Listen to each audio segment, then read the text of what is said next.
بسم الله الرحمن الرحيم الحمد لله رب العالمين الصلاة والسلام على رسول الله. سائل يسأل فيقول ما حكم إذا خرج الدم من أنف الإنسان وهو يصلي؟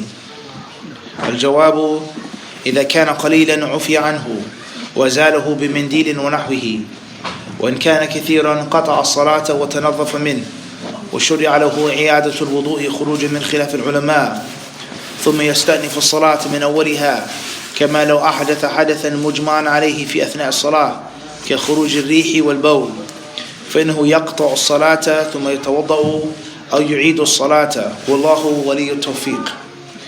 Question says, what is the ruling on someone who's offering prayer and then he suffers from nosebleed?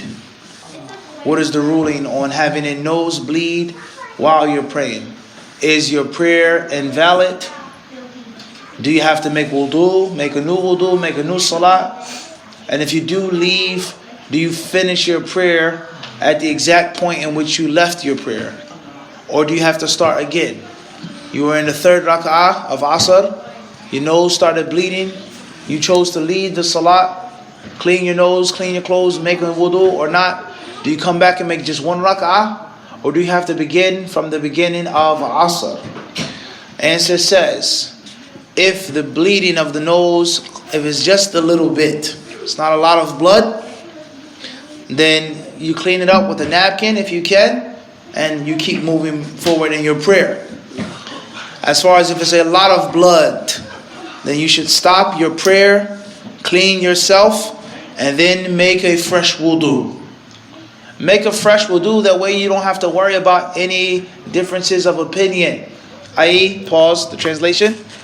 The scholars of Islam, the fuqaha, the traditional schools of thought, Abu Hanifa, Malik, Shafi'i, Ahmed, etc., they differ on, does nose bleeding break wudu or not? Some say yes, some say no.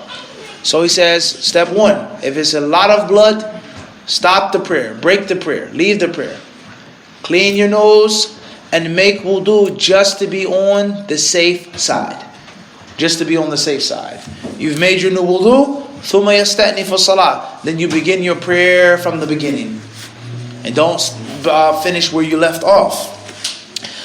Just like if you broke your wudu in a manner that is agreed upon by all the scholars, such as passing wind.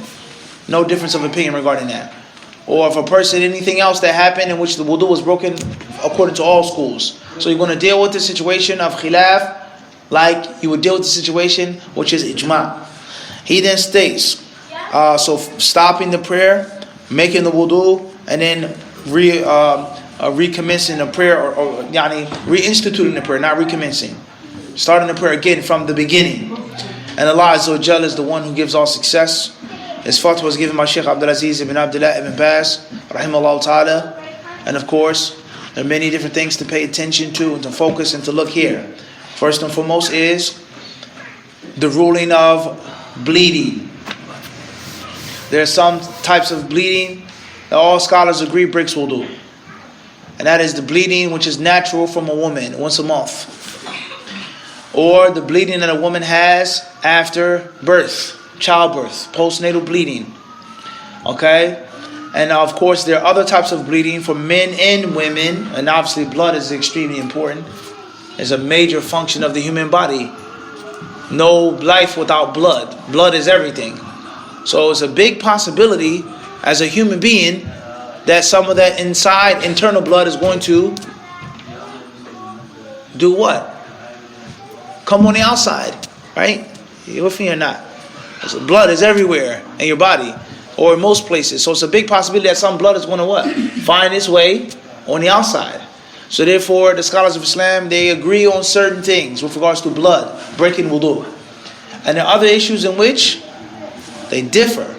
A nosebleed, here in this one fatwa, he said if it's a little bit of blood, no problem.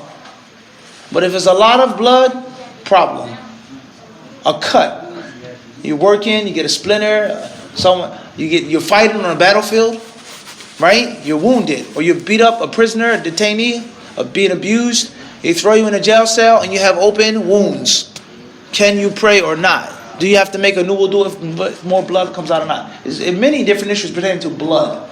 or if a woman has irregular bleeding, it isn't her normal, natural monthly cycle. وهكذا, etc., etc., etc.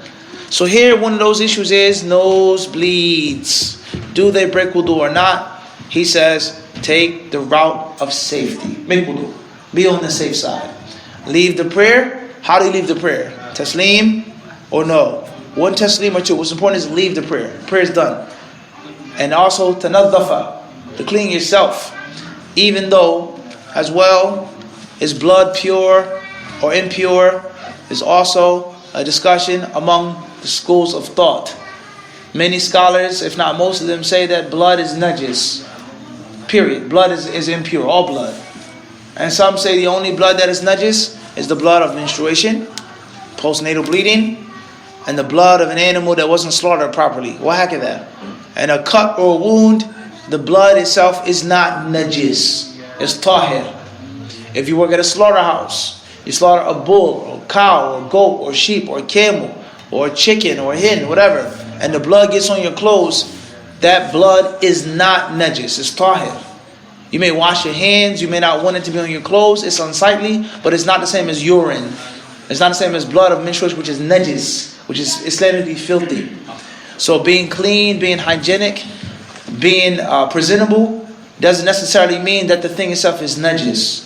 So many people, they work as mechanics, they work in a slaughterhouse, or they play sports and they say, well, I can't pray right now because I have blood on me, or I have oil on me, it's dirty, I can't come to the masjid, I can't pray, and that's from shaitan.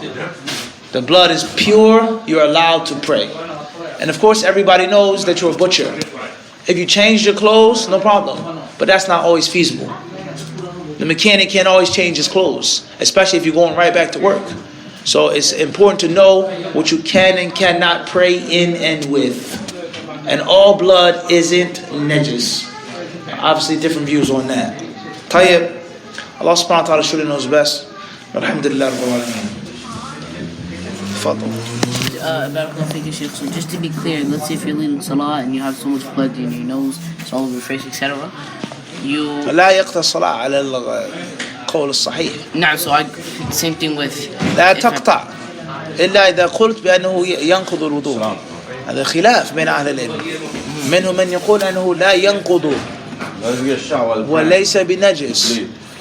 لكن الأحسن حاجة